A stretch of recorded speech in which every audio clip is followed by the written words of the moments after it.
विशालजी ससाने साहेब, सन्माननीय कापडणे साहेब, तसेच सन्माननीय राजेशजी पुजारी साहेब माझे सहकारी, तसेच राधने साहेब, घाक साहेब, तसेच कवडे साहेब आणि माझे सर्व सोसायटीमधील सहकारी, नवी मुंबई महानगरपालिका परिवहन उपक्रमातील सहकारी आणि माझ्या इथे आवर्जून ह्या कार्यक्रमाला उपस्थित राहिले माझ्या कॉलेजच्या जीवनातील सहकारी सन्माननीय मोहसिन, सन्माननीय सुनीताजी शेट्टी, सन्माननीय हेमाजी नायर या इथे आवर्जून उपस्थित आहेत। या सर्वांचं मी आभार मानतो। आज मी एक माइलस्टोन पूर्ण करत आहे। आयुष्यामधील 50 वर्ष म्हणजे जवळजवळ आपलं 75% जीवन पूर्ण झालेलं असतं।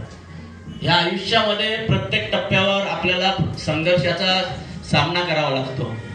आताच विशाल भाऊंनी काही संघर्ष सांगितला, परंतु मी विशाल भाऊंना सांगू इच्छितो की माणसाच्या आयुष्यात संघर्ष येतो हा माणसाला कणखर बनवायला आणि त्यातून शिकायला आणि अधिक